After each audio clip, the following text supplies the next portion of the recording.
Hello, welcome to the Monopath podcast.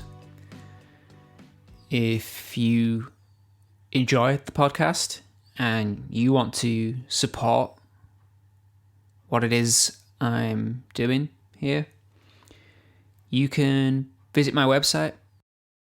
Links for that are scattered somewhere, wherever you found the podcast itself.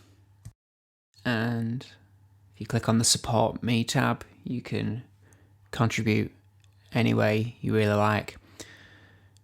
Sharing it to your friends, anyone you think will get value out of this is another way of helping. But really, there's no expectation there for me other than that you enjoy it and you get something out of it. That is why I do it. So, thank you. Today I'm speaking with Ella Burns-Robbins. Ella is a poet. And so a lot of this conversation centres around our mutual fondness for words and meanings. Although it's probably fair to say that the true centre of gravity, or at least what we were pulled towards throughout most of the conversation, was the relationship between health and creativity. A lot of Ella's work is quite exposed and personal and deals with things about her own struggles with addiction and mental health. And so despite being more formally a podcast about creativity, that's where we went. So without further ado, I give you Ella Burns-Robbins. Well, Ella, welcome to the podcast. Hello. It's a good start. Thank you. So we've spoken before a little about poetry elsewhere, but I wanted to make this a little bit more explicitly about your history with poetry and words, actually, as well. So not just poetry, but language and words. I think a nice way to start, though, that will underline a lot of the rest of the conversation would be if you just maybe say a little bit about what you think poetry is and your relationship with it professionally. Cool. So poetry is a really big word. I recently was a member of a collective called Gobs Collective, and we did a workshop with Apples and Snakes, who are a publishing company in the UK, quite successful and quite well known. And the first question they asked us was, what is poetry? And it is such a difficult question to answer. I think there was about 30 of us in that room trying to come up with something, and it felt like grasping at straws. It was like trying to find a philosophical definition, because something either didn't necessitate it, or it wasn't effective enough, or it was so hard. But I think it's about capturing a moment in time, and that's what we talked about, and that sort of seemed right. It's capturing a moment in time with language. Because people talk about visual poetry and there's other ways of communicating poetry, but in a more traditional sense, I think that would be the answer. For me, I have always really loved poetry, I guess. I suppose it was not something I ever noticed until I started really thinking about my creative practice. And when I was a kid, you know, all of those little songs that people sing to you, and they always have rhyming couplets, and like Twinkle Twinkle Little Star, for example. But my favourite poem was The Owl and the Pussycat. I don't know if you've heard that. Yeah, it rings. There's a faint recollection of it there, but I couldn't remember it in any detail. I couldn't recite it. It's about an owl and a pussycat that go to sea in a beautiful pea green boat. I won't tell you the whole poem. I'll save you the pain. But my granddad used to say it to me when I was young, and I loved it. The images that it conjured up in my mind, and the way that there was rhythm to the sounds of the words, and the space of the words, and the shape of the words. And I guess anytime I've really come across spoken word, grime, song lyrics in general, I've always felt an affinity towards them, and been curious about how that wrote in a journal type setting. So I think that's kind of influenced the way that my poetry produces itself. So yeah, that's sort of like where I see poetry as a snapshot of time, and my background with it a little bit. Do you think of poetry then more like a verb or more like a noun? Is it a snapshot in time? Is it singular, or is it something that is unfolding for you? I think it's both. I think we've spoken about creativity, and I think I see creative more as a doing word. It's more of a process, and poetry is potentially more the outcome. Yeah. Although is language in the circles that people have started to use that I was never familiar with, and I'm sure has just been made up, but you can make anything up when you're a poet. And that's things like poeting. I'm going poeting, and I love that phrase. Because it could mean you're running a workshop, or you're facilitating creativity in some other space, or you're actually performing, or you're writing, and that sort of encompasses it as a whole. So perhaps I do see it along those lines with creativity, but I think for something to be a poem, you have to have that final packaged product. It doesn't mean you can't edit it in the future, but I understand. So like it's almost as if the poet is the person doing the poetry, but the poem is the result of that poeting. exactly. Okay, that makes sense. I think it probably follows for most forms of art, but it's always worth clarifying and getting some sense of what people think about it. I mean, I more or less agree with that. I mean, I've looked into it and I think there is some, you already used the word, but there is some kind of paradox there between what you're trying to do with poetry and words, because you're trying to map something wordless by nature and by definition with a word. And that's quite, they're two opposites. It's very difficult to do that. And for me, being a philosopher, and I know your own history with that as well, that's why I find it so interesting, because it's so difficult to do, and because there is a paradox there. And partly why I wanted to open with a question like, what is poetry, is because of the nature of that question being quite paradoxical in itself, because you're trying to talk about something that is inherently wordless, poetry itself, the process, in words. But I think that's something that people introduce by virtue of being conscious.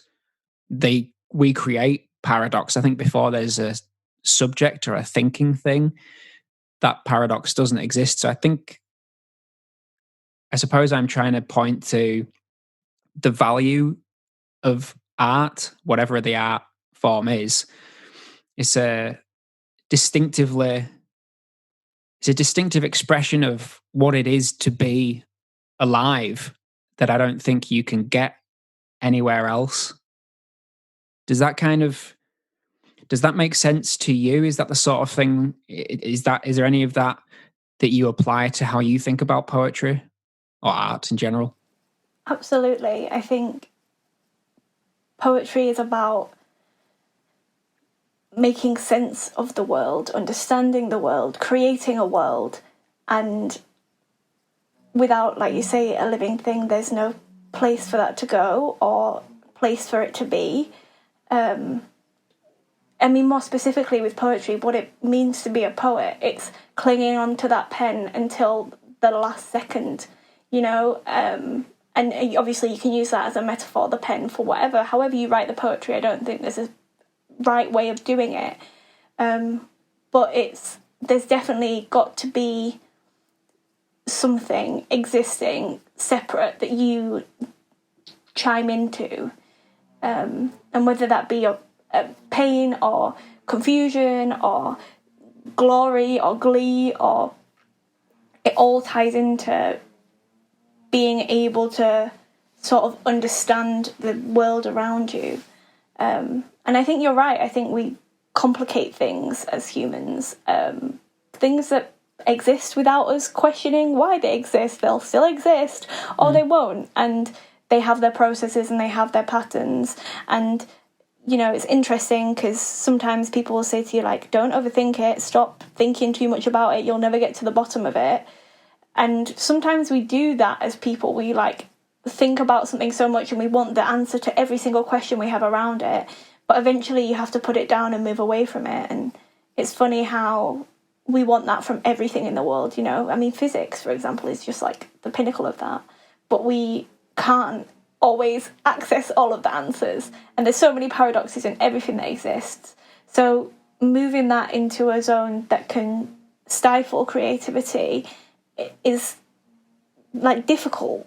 So being able to expand it and move it into whatever you want it to be allows you to continue to make sense of it, even when it doesn't make sense.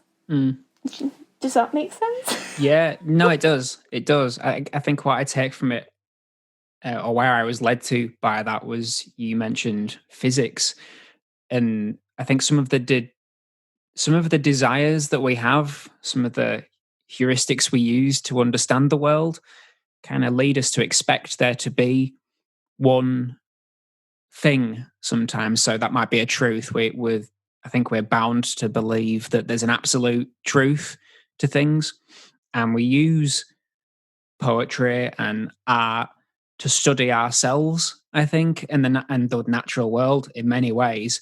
But the paradox that I mentioned is introduced because it is the subject objectifying themselves, and we can't get out of the way of those heuristics and biases to look at the thing clearly.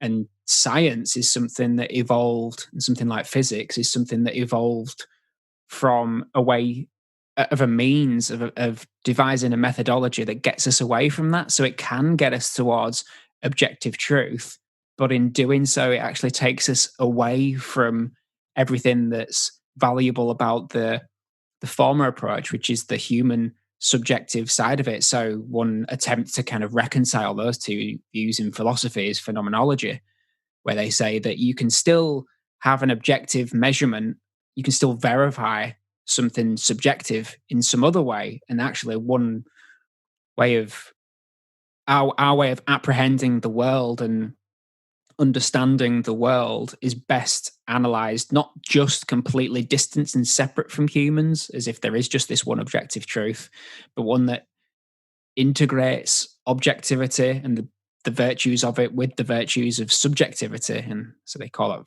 phenomenology, like the unfolding of stuff. And so I think what I'm thinking about there is that it makes that paradox ever more clear, that there is a complete distinction between this desire for this objective thing on the one side, and that being one thing, and on the opposite to that, this more interpretable, fluid, subjective thing. And that leads most people to say things like science is different to art, or that one can't do science artistically, or one can't be an artist and say anything true. And I think both of those statements are a mistake. In fact, Arthur Schopenhauer said something along the lines of, we can't understand prosaic truths. We can't appreciate them. It's just like taking the data on face value. We can't grip it. We can't get to grips with that information. We need the human part of adding stories and adding poetry to that objective data to make it clearer. Does that kind of I suppose I want to ask you, as somebody who writes poetry, does that interpretation of objectivity and subjectivity fit into your process of doing poeting? Poeting, love it. It does. And I think my own personal experience with poetry has been quite a political one. And in that, the objectivity of what true poetry is, or the right way to do poetry, or the right forms, and then the subjectivity of actually it's about the creative process for me, and it's about what it can do for a person and how you can receive tools and gifts that can enable you to process and work through life in a different way.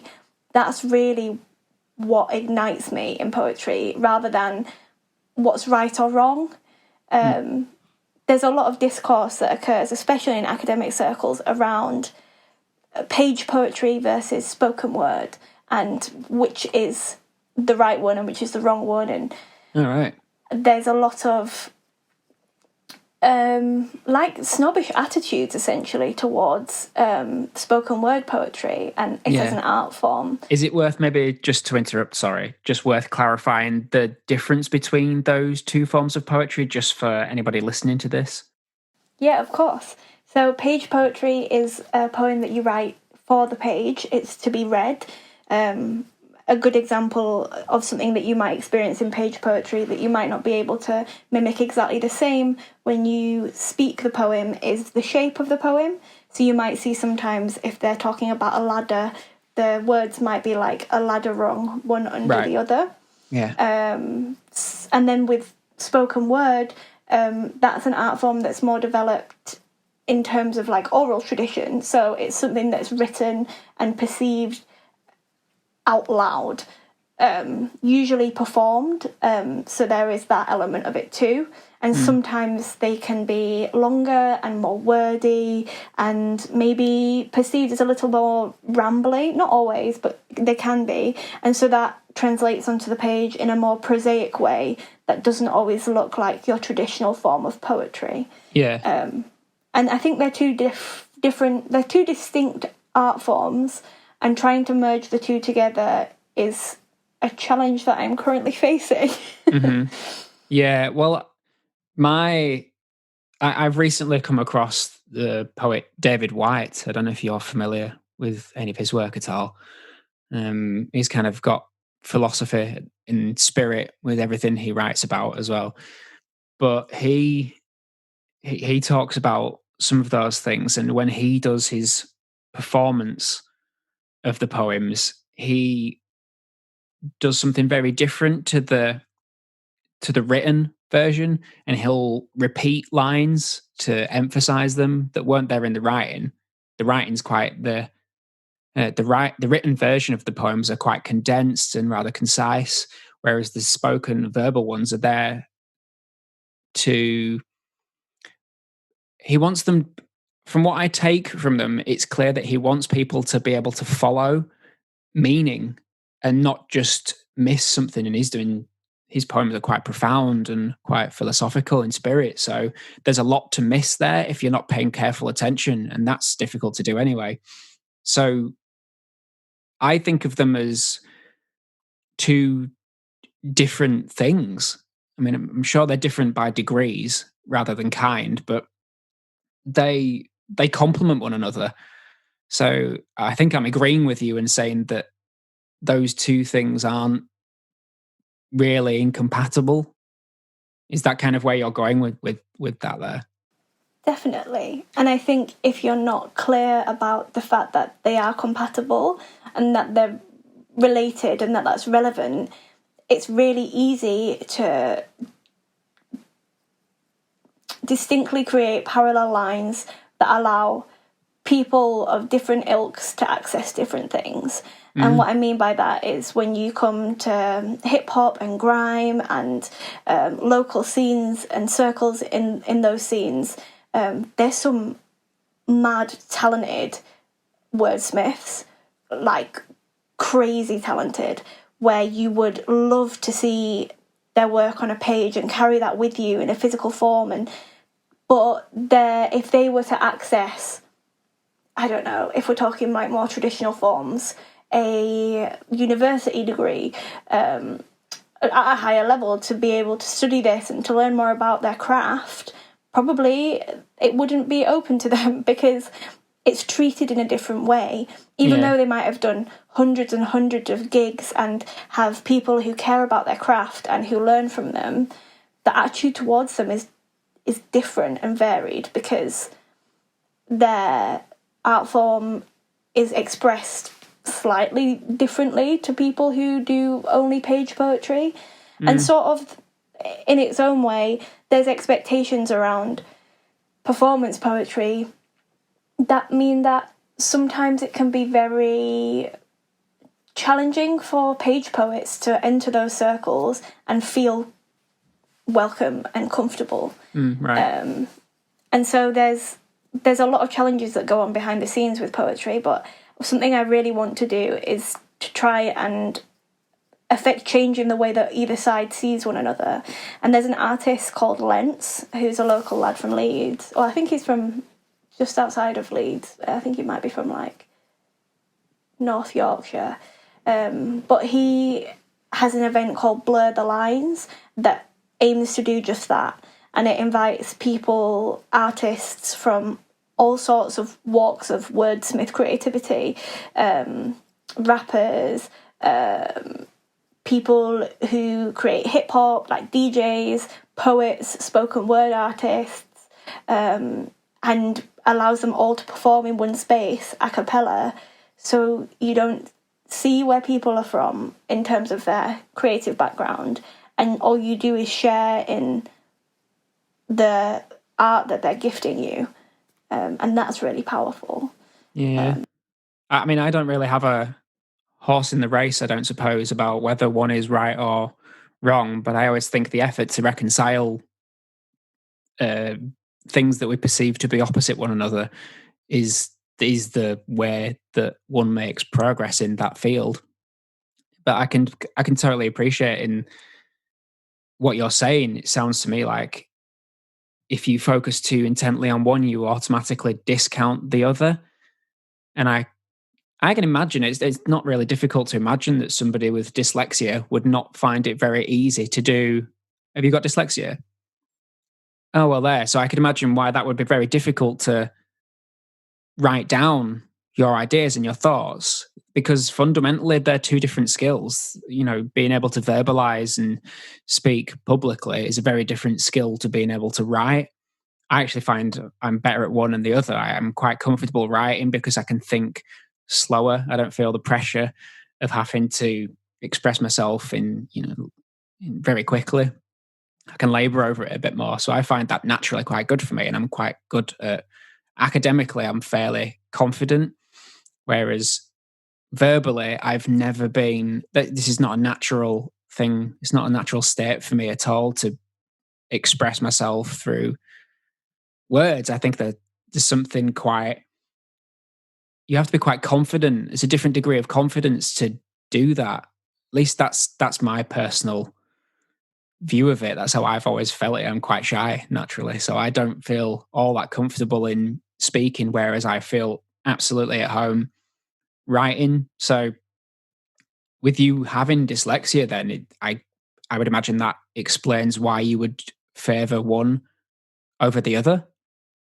I mean, I would like to preface with two things. First of all, considering that that's your perspective and the way that you feel, I think you're doing a really good job of pushing the boundaries of that. And you come across verbally very eloquent and are doing plenty of wonderful things with your voice. So if you're better at writing, your writing would probably blow me away. Secondly, yeah, so my background is more spoken word, and definitely part of that is because I find it easier to express myself verbally. Mm-hmm. I often go down tangents and I can be very bad for that, and that's something I'm trying to learn about and figure out when it's relevant and when it's not, and how often and how much I should speak. But when it comes to writing things down, actually my experience with dyslexia has been a little bit of a unique one in that I've been very lucky academically in that I always enjoyed school, I've always enjoyed learning, and I found it a great escape. And so with all of those things combined, the love of learning and the love of being in the classroom and the love of experiencing new things, I kind of excelled in school. I wasn't by any means top of my class, but I definitely, without too much effort in terms of feeling, oh, I can't believe I've got to do this, sort of effort. It definitely took me time and patience. But academically, I came out of school with good GCSEs. I got into a good college and then went to a Russell Group university. And it wasn't until I got into university that my dyslexia was actually diagnosed. Oh, right.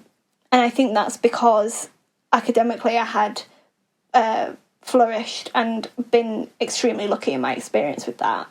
And because my grades were high, I was getting A's, sometimes B's. And when you're going to state school and you are achieving those levels of grades, they're not really bothered. Not because they don't care, but because there's not the resources and money and time. And it wasn't until I started studying at a higher level that I really began to struggle with articulating myself on the page. And it's translated itself into so many different things. And this is why I think my attitude towards poetry is maybe a little less traditional. You know, I was thinking earlier about how I come to create poetry. And recently I've been recording myself, voice recording memos and then playing them back and then writing them down and trying to write them in the shape that I said them. You know, obviously there's going to be gaps for thinking. I'm not an MC. I can't do freestyling. I'm not like that mad talented, the dream. But I can kind of figure out a little bit more about what I'm trying to say that way. I find often that when I write words I've seen recently. I know that's really weird, but if I've physically seen a word... That's exactly the same for me. I think have you heard of Dunbar's number? Perhaps, but I'm not... This is a loose connection maybe, but Dunbar's number is usually estimated between about, I think, 100 and about 150, and it's the number of people that you can hold strong relationships with or kind of emotional connections towards. There's a social scientist who studied that, Dunbar, who kind of discovered that. And any more than that, you just can't keep the relationship with them. And I think there's the same sort of thing with the ability to keep words and concepts in your mind at one time. So I really enjoy words, that the taste and the shape of them in my mouth. I enjoy finding new words. So I write them down a lot and I'll keep those ones in my mind because I've found a new word and I really like that. And so those words will appear fairly perennially in my philosophy work and in my songwriting, which actually that makes me wonder for you, do you find that you have a set of words that are safe words, like comfort words that you just always find, they find their own way towards being in your poetry? Bones is one of them. Bones? Really? Bones. And I don't know why. I'm obsessed with this concept of something existing within you, like as a physical thing. So there's a lyric by Kate Tempest, and it goes something about it's in you, deep in your sinews, and it comes out on the coldest day. And when I heard that for the first time, I knew exactly what it meant in terms of the way that I felt things. Things existing deep down in the marrow of your bones. The marrow of your bones, there's the phrase that comes out typically for me all the time when I'm writing. And I'm like, get rid of it. It's in like 2 poems already. You can't do it anymore. And so that's one that sort of comes up. They're always like feelings and ideas. And there's another one that, like, I've only used once, but always precipice. Oh, okay. I love precipice. That's a nice sounding word. It feels really nice when you say it. I recently got my tongue pierced though, and it doesn't feel quite as nice when I say it anymore. I might have to take it out. I remember when I first heard the word precipice because I really enjoyed the word as well. I was reading a Jeffrey Deaver book probably when I was about 15 or something like that. And I don't know if the book was called that or if it just mentioned the word at some point in it and somebody was at the edge of a cliff, perhaps. And I'd never heard the word before. And I was like, I just really like that word. And I don't think I even thought that. It just stuck with me. I mean, it must have done because that was probably about 20 years ago. And I still remember hearing it for the first time. So thanks for that memory, by the way. You're very welcome. It's a brilliant word. Yeah, I do believe that, and I always notice in my own writing that I'll have not just words, but I maybe wouldn't call them concepts, but in music when I'm writing that, for example, I'll have, say, the way to end a song. Maybe it's a fade out or something like that. And I'll notice in a batch of songs that I'm writing at the same sort of time that I'll want to do the same thing in every song. And I'll want to use the same word in every song when I'm kind of coming up with the lyrics and things too. And I wonder what you think about this. Is it that these words kind of spring up to you from the marrow of your bones? Something there subconsciously within you, you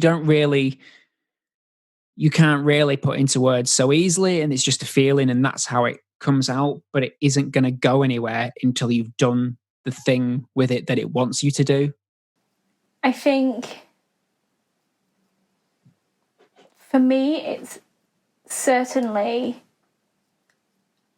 sort of a rinse and repeat in terms of, like, it just doesn't go away.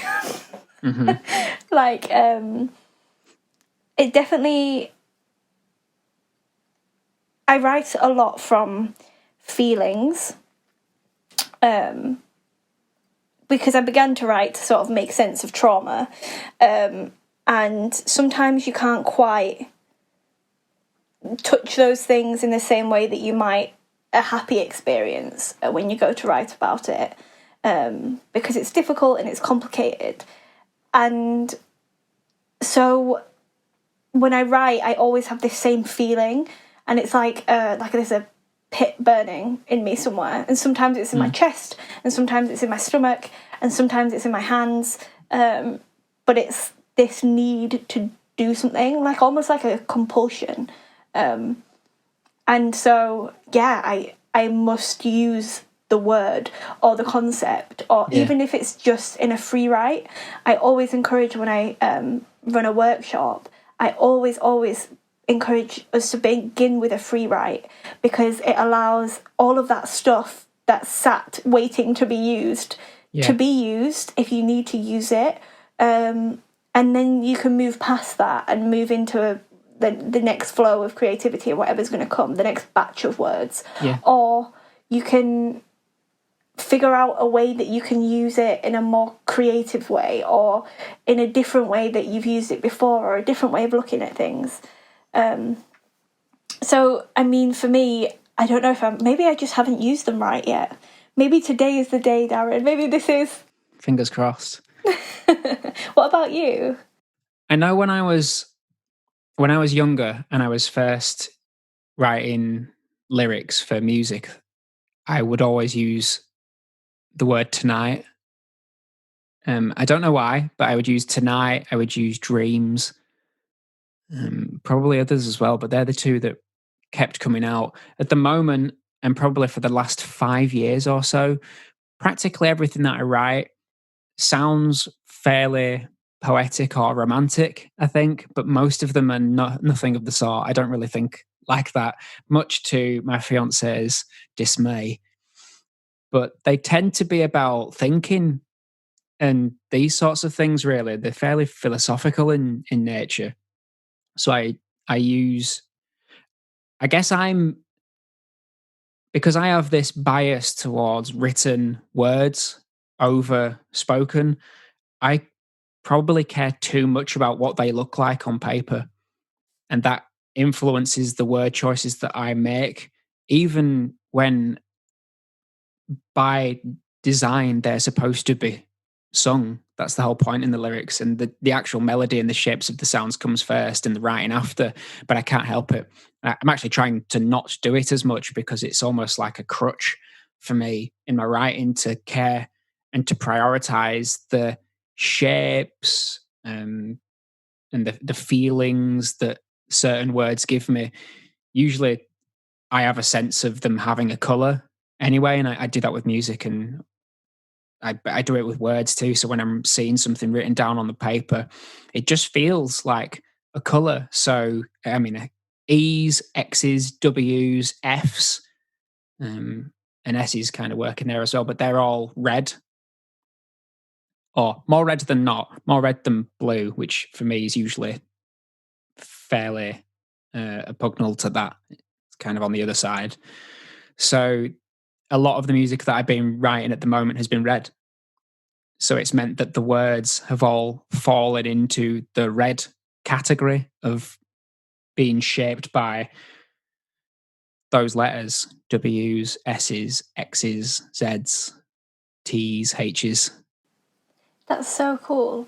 There's so many like writing exercises that exist that try to implement things like that Oh, really? into people's work to try and get people to stop sitting in their comfort zone. And that's something I feel like I would benefit massively from. But it's so interesting that that's the way that you naturally work and you naturally produce stuff.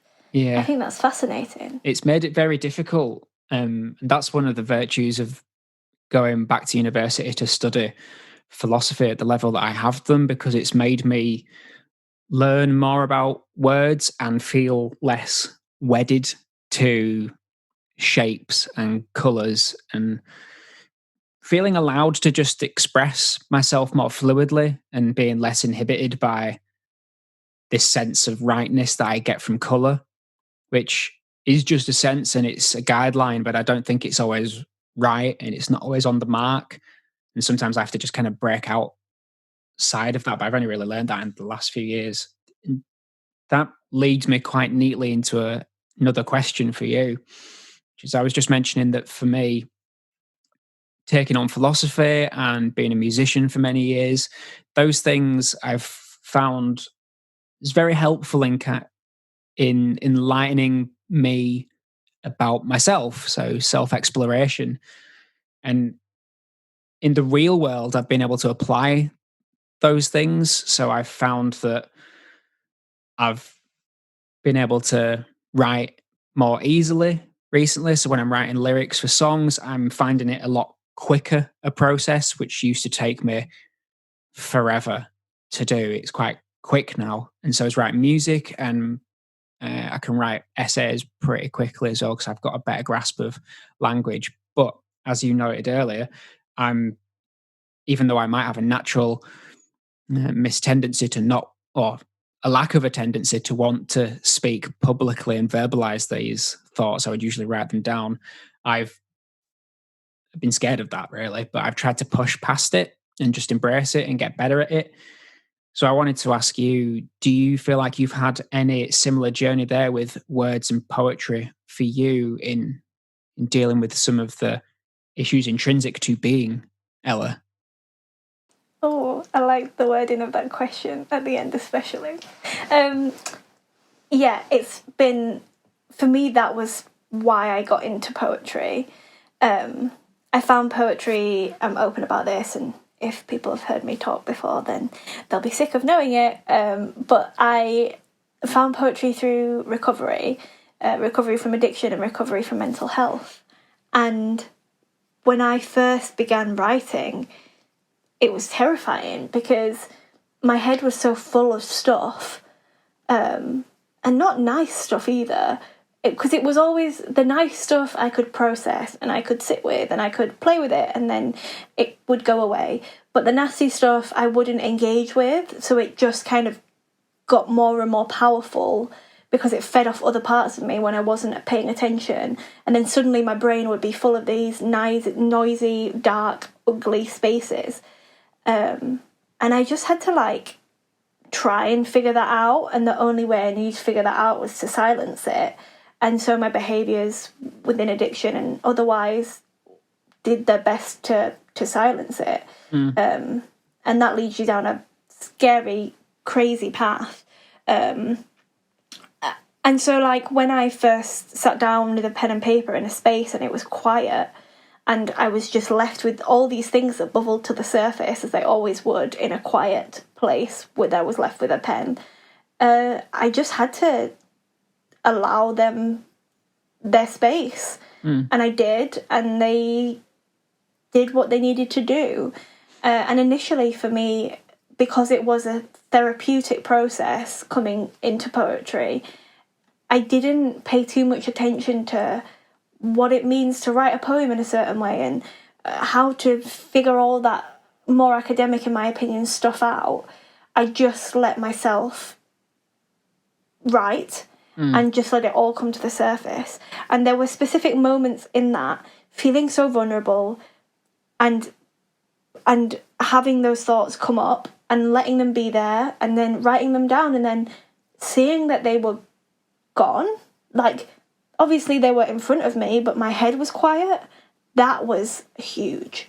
That was life-changing. And then the second step for me was going to an open mic and doing a performance and being clean doing that and having people look at you and judge you. And I'd done performance before, like I have a background in theatre and I used to sing and play guitar and all this. Not very good, but you know.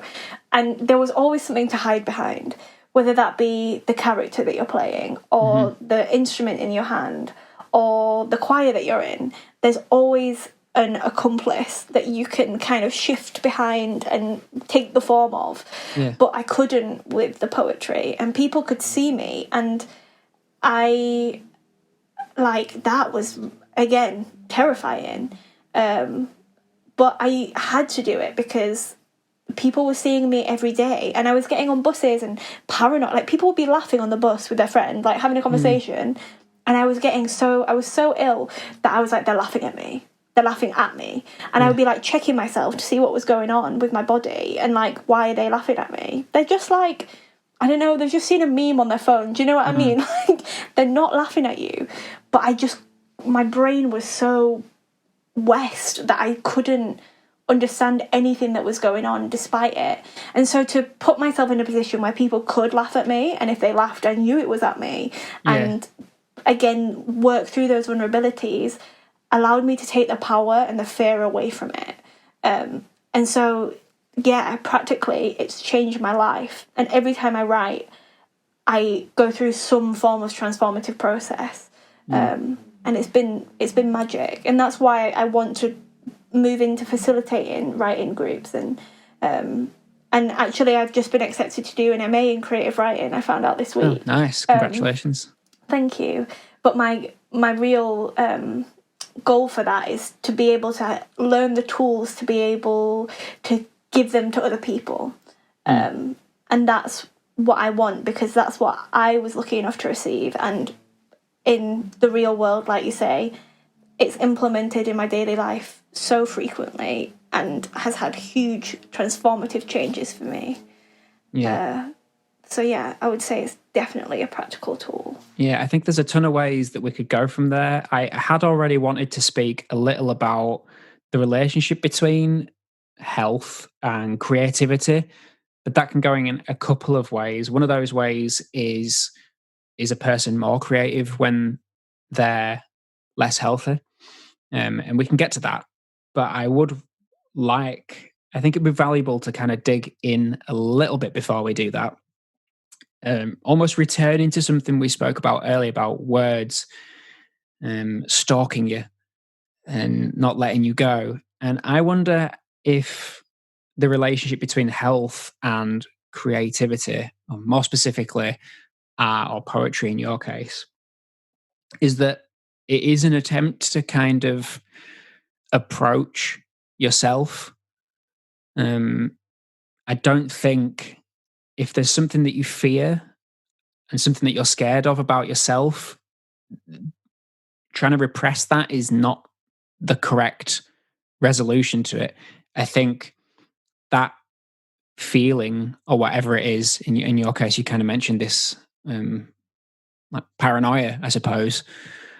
But the means of dealing it, if I'm getting you right here, is not to repress it or try and refute it. It's to resolve it in a way and let it kind of really face it head on and let it and see it for what it is. And do you think that art, poetry, music, or whatever it might be, is a way of doing that? Definitely. I think if you use it in the right settings and you use it in the right way, there were 3 things that I thought about earlier that I'm just going to find that I said I feel are really damaging to creativity. And they are things like pressure. I can't remember exactly, and I can't find them. I wrote too much. Pressure, expectations, and like constructs. And I think if you focus too much on those three things, it becomes a damaging process, because creativity is, as soon as you start to constrict it, it can become constricting of yourself. We've sort of thought about this previously, but the relationship between artists and art is something that comes into question often. And I think for me, there's always some umbilical cord that can never quite be cut. It can be stretched and it can be warped in whatever way you want, but there's some sort of relationship there. And so if you allow your creative output to be stifled and constricted in a way that's judgmental and fear-mongering and cruel, then you'll start to feel that way about yourself.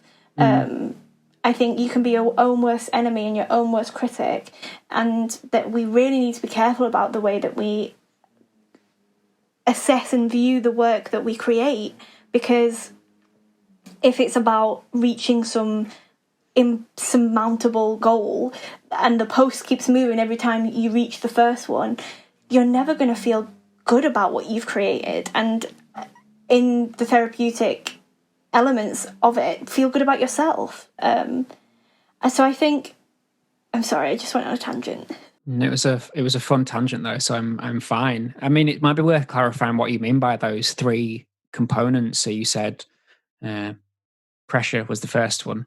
I don't know if it's worth just being more explicit about what you mean by those three things that are kind of limiting or restrictive for creativity. So I'm trying to think of, pressure is putting something in front of you that you know you might not be able to reach, that is so distracting from the goal that you're trying to get to. So for example, if you're writing an academic essay, or if you're writing a poem or writing a song, saying to yourself, I need to write 700 words today. Yeah. Like, that's what I need to do. Because then you write 100 and you're like, and they might be the best 100 words. They might change the world, but it's not enough because they're not 700. And all you can focus on is that external force that's pushing on you. So you can do that with anything. You can do it with, I must have 3 compliments at the end of this performance, or it must sound like this artist that I really like. And as soon as it becomes a must rather than an inspiration or a goal, that you are like, I don't know, I just think it can be really, really toxic in that way. Would it be helpful to say that with pressure, I think if you're conscious of what the pressure truly is, then you can use it as a tool for creativity. But if you leave it unconscious and it's just felt, then that's when the pressure can become fairly malignant to what it is you're trying to do. A good example would be, I don't really put a limit on the time that I'm going to speak to somebody on a podcast, because I think having that limit and making it explicit that, say, we're going to be here for an hour, changes quite subtly the nature of the conversation, because even though it may fairly be in the shadows, there's always this sense that the end is looming. And I think that warps the freedom of the conversation, and it steps in the way of it. I think it's an unnecessary hurdle. Whereas a different example would be writing music. Sometimes limiting yourself to a certain instrument or giving yourself a certain pool of resources can have a benefit. It can have a positive instead, and it can make the record sound a certain way that is unlike anything else that anybody has done. So, I mean, what do you think that's a fair interpretation of what you said? Yeah, for sure. I think for me, this is probably why I found it such a positive, found such positive therapeutic value in poetry. It's the only thing in my life that if it doesn't feel right, I put it down and I come back to it later. And I can't entirely explain what that it doesn't feel right is. But if I'm feeling anxious or upset and it's around what I'm doing, then I need to step away from it and come back to it, because then it becomes something arduous and something that I don't want to be involved with. Yeah. And that defeats the whole purpose of me doing poetry as a creative practice in the first place. And I always do want to come back because it's nice and it's enjoyable and I've set it up to be that. Yeah. And so, yeah, I just think if you can, and I mean, this is something I'm concerned about taking it into, honestly, probably my biggest fear about moving this into an academic setting is having those physical constraints of needing to write in a certain amount of time. And I mean, I'm getting used to it. I've done a few things that were time limited and deadlines and stuff, and it's not as big and scary as I've made it out to be in my head. But it's, yeah, I think it's important that we create a safe space for ourselves to practice in. Totally. And for me, that means removing. Yeah, I think it's just setting up. You used to use the word setting up. And I think that kind of says it right. You've got to pay attention to what it is that you're doing. And I think things like making it academic can help. There's certain features of it that when I'm writing an essay, I do feel gets in the way of me saying the things that I want to say the most clearly, because I'm forced to jump through certain academic hoops that I wouldn't have to otherwise. But it's just a different tool in the toolbox for me for future. I suppose something I wanted to add is that really with anything that I do and my outlook on these things, I'm always presupposing that it's beneficial for well-being anyway. So I am always trying to be conscious of what I'm doing, and I pay attention to if I feel something negative or if I feel some distance between me and the thing that I want to do, and I can't quite put my finger on why that might be, but some knee-jerk intuition that or repulsion to it. I go at that thing and I want to explore it. I suppose this is something we kind of mentioned loosely before, but I want to explore that and figure out what it means. And that kind of is what art is doing for me. And philosophy, to be honest, both of them are doing that service for me of being able to put my finger on things that are unpleasant. And the more that I do that, the less unpleasant they seem, and the more tangible I make them, the more they seem benign and uninteresting to me. So my mental well-being has just soared since I've started writing philosophy and taking music. I mean, I've been more serious with that for years, but having that ethic behind all of it and presupposing everything with, or framing it in a way that's centered on my mental health, has really changed the sort of things that changed my relationship with pressure, at least, to only be healthy. Do you want to add something about the second component there that you said was restrictive? Yeah, so it was like expectation and conformity. I think expectation and pressure can probably be can be talked about in very similar ways. Mm-hmm. Conformity is one that I guess I can touch on, and that is so kind of coming back to this point of the fact that I'm going to be studying it in a more academic setting. My conformity with with my art is non-existent. I don't know. I mean, we could start talking about different layouts of poem. Like, I don't even have the proper words to explain a specific layout of a poem. Like, I don't know I don't know what a sonnet is. I don't know how a sonnet works. I don't know how to do like 2-4 rhyming couplets. Like, I don't know. That's not, because that's, for me, I want to learn those tools to be able to set up and facilitate spaces to create art in a better way. And doing so, I'm sure it'll, sorry. I was only going to re-emphasize the point. I think there's some kind of epistemological component to that, isn't there? Because it's all about understanding, and you can start with the feelings and you can just say whatever first occurs to you, or if you're a painter, you can just paint whatever occurs to you. But I think if you learn the science of that, it only really adds structure to what you're doing. It just makes it easier. So I was only really, I mean, that may seem off to you. No, I think that's correct, and that's why I want to study it in a more academic way, is to get better at my craft. And I think, knowledge can only, the more we know, I see knowledge as an always good thing. It's like benevolent in its existence. Because if you are kept in the dark about something, then then it holds the power, basically. Yeah. But I think when it comes to conformity, if you feel like you have to fit into some box, or that you have to behave the way you behave in the rest of the world in this space, you're limiting yourself. And limits are really, really the things that I think stifle creativity. I mean, the person who really got me thinking like this initially was Miggy Angel, who's a poet from Nottingham.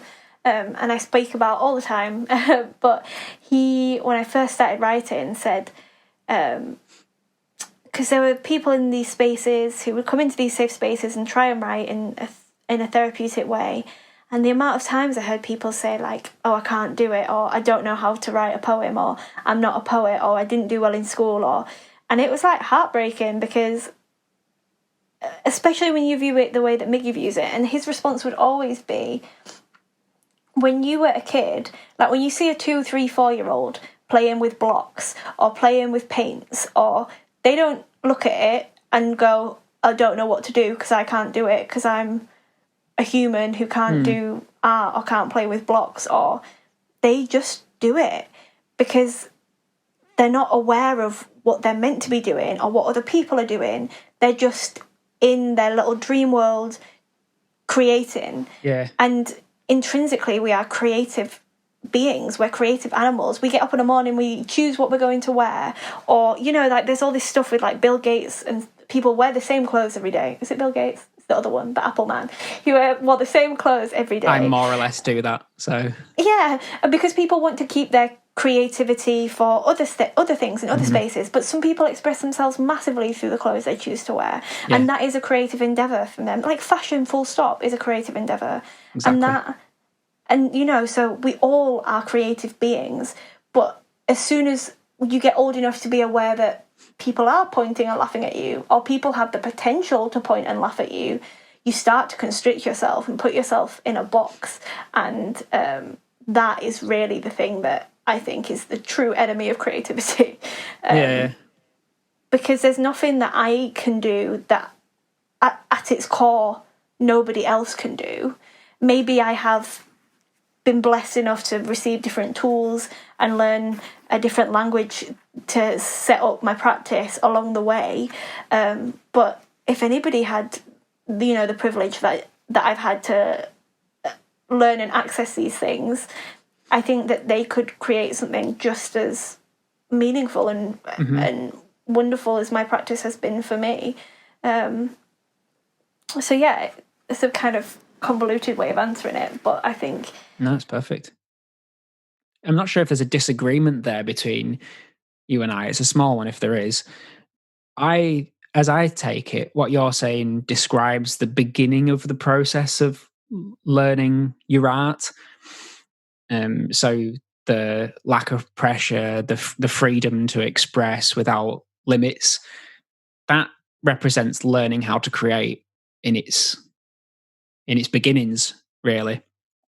Whereas you going to university, for example, is something that you would do later on, but that is adding certain pressures to it, and so how I see it then is less about there being pressures or restrictions and more about making those pressures conscious and knowing when they should be there and what they should be, what they should consist of. So rather than just taking it on face value that you've got to do this thing by this certain deadline, kind of being explicit about it yourself and determining it with your own judgment. Actually, this is when I need to do it by, or I don't, and these are the instruments that I'm going to use, and these are the tools that I'm limiting myself to, and so on and so forth.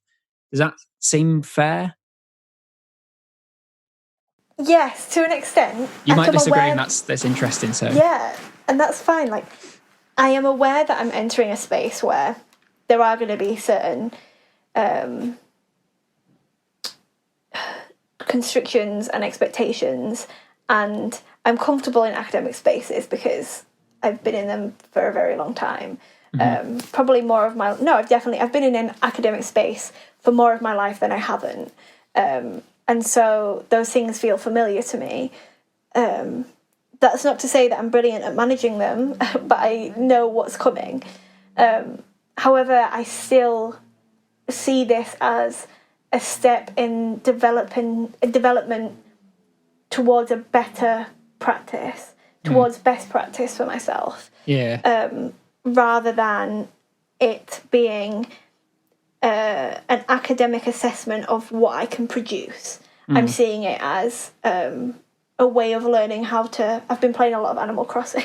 A way of learning how to make tools and how to craft tools that I can then use in my best practice. okay, And the other thing that's sort of...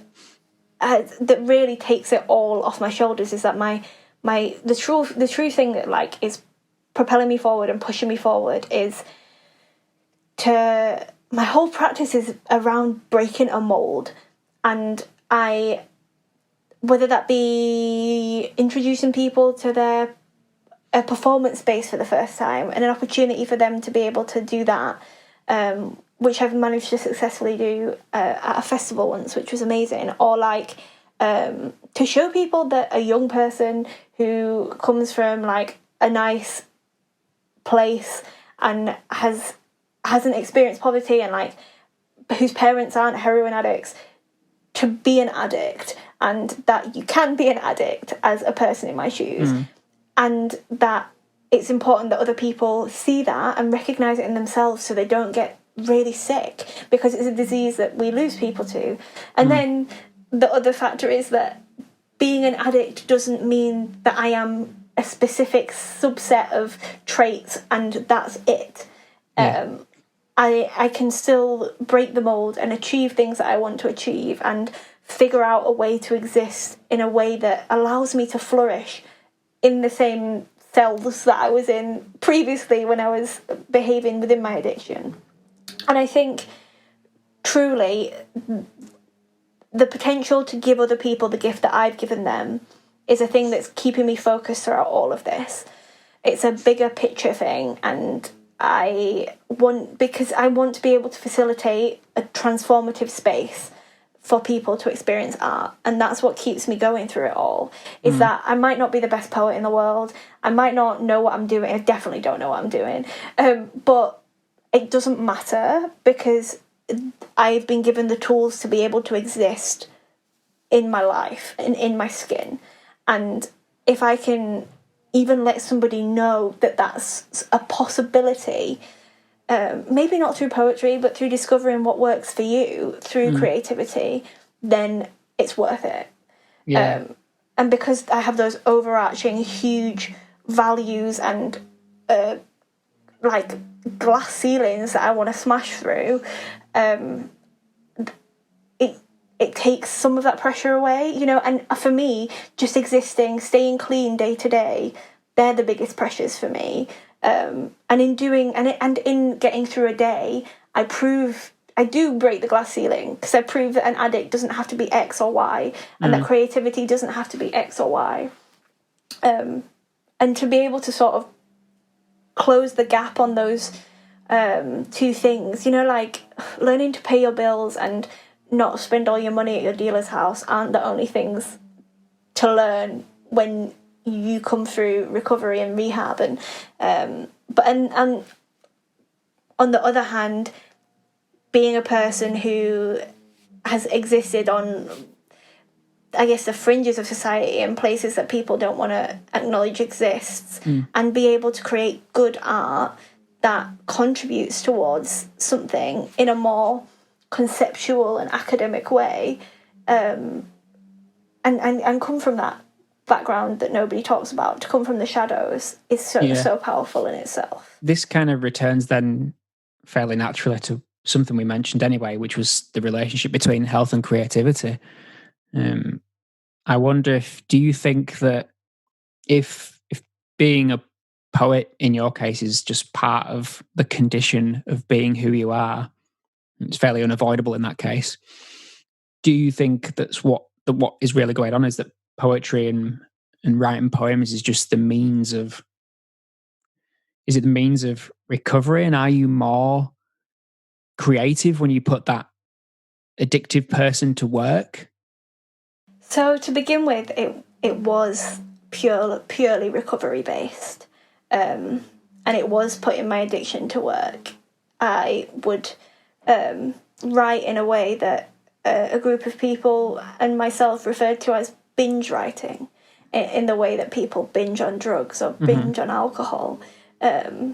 I wouldn't do it for ages. I would abstain and abstain and abstain, and then all of a sudden I would have all these feelings and I would need to get them out on the paper and blah, blah, blah, blah, blah. And that was how, and for me that had a real therapeutic value. But then in time my brain started to slow down and I started to figure things out, and I'm still really early on, I'm not even 18 months clean yet, but I am really early on, but I've learned so much in that period of time, and figuring out how to create a practice, how to learn more about my craft, has enabled me to see that I can do that with any element of my life in the world. Like if I can get some control over this thing and allow it to work for me rather than me working for it, it's created a level of self-belief that has translated into every area of my life. And now it's less about... I've always been a creative person. I've always felt my best. Like, I remember when I went to sixth form, and it was the first time, my first year of sixth form, I didn't do drama. And it was the first time since being about 4 that I didn't have a drama club or some academic drama or something related to drama going on, and I felt it. My mental health felt it. And even when I wasn't doing drama at uni, I don't know, working at Lush sort of took some of that off, because you could sort of be... I don't know, I could express that in the way exaggerated. It's an exaggerated profession, isn't it? So yeah, and like it's a really nice way of approaching people and things and spaces, and I could use that, and so I had a creative outlet in that sense through my work. I think that I've fallen into the lap of poetry, and I've been very, very lucky in that it's an art form that has worked for me, and I've found that. I think it benefits my health and well-being in that sense. Well, in every sense, like I've spoken about, but I also think that it didn't have to be poetry. Does that make sense? Like if I'd have fallen into a position where I had access to, say my parents liked painting or drawing, and I'd sort of been in that sort of environment, maybe that would have been something that I was more akin with. I think, just to add to that, saying if you are a creator and you say I'm a poet, then that is a restriction, because you're saying you're not any of those other things. I'm so bad at all of the other things that it would be a disservice to anybody who can draw stickmen to even suggest that I can do a visual art in any context. My point is only really that, there is a role for those sorts of limitations that are actually they can be helpful. And so by your recognizing that you have a natural affinity for word play and poetry means that your restriction of saying I'm a poet is actually helpful rather than a burden. I I agree, but I also think, and perhaps this comes to poetry as a practice, I think that poetry is such a leading and lending art form. If you can write poetry, you can write plays. If you can write poetry, you can write prose. If you can write plays, you can write prose. If you can write prose, you can write poetry. They all bleed into each other. And I'm also a person who's so up for experimenting with other art forms, no matter how bad it is. Like, my art when I was probably like 13 in year 9 was better than the stuff I create now, and it was poor then. Honestly, it's embarrassing. But and like, I played an instrument all of my life. I never got any good at it. Like, I'm rubbish. I'm still rubbish, but that's not why I do it. And I think for having that's what I'm trying to like to manifest, is the like to get rid of restrictions, to get rid of control, to get rid of all of that, and just do what feels right. Is it just like knowing that the restrictions that are there are, like you said, they're glass ceilings? Yeah, that's it. And for me, like, I play up to the constraints that exist. I play up to them in that. So there's a university course that exists, and I know that I have the tools that I need to be able to access that. So I'll puppeteer it a bit for it to work for me in that sort of setting. But not everybody has the privilege to know how to do that in whatever sort of setting, let alone academic. So yeah, for me it's about the bare bones rather than and whatever you create of it is cool. That's great. Yeah.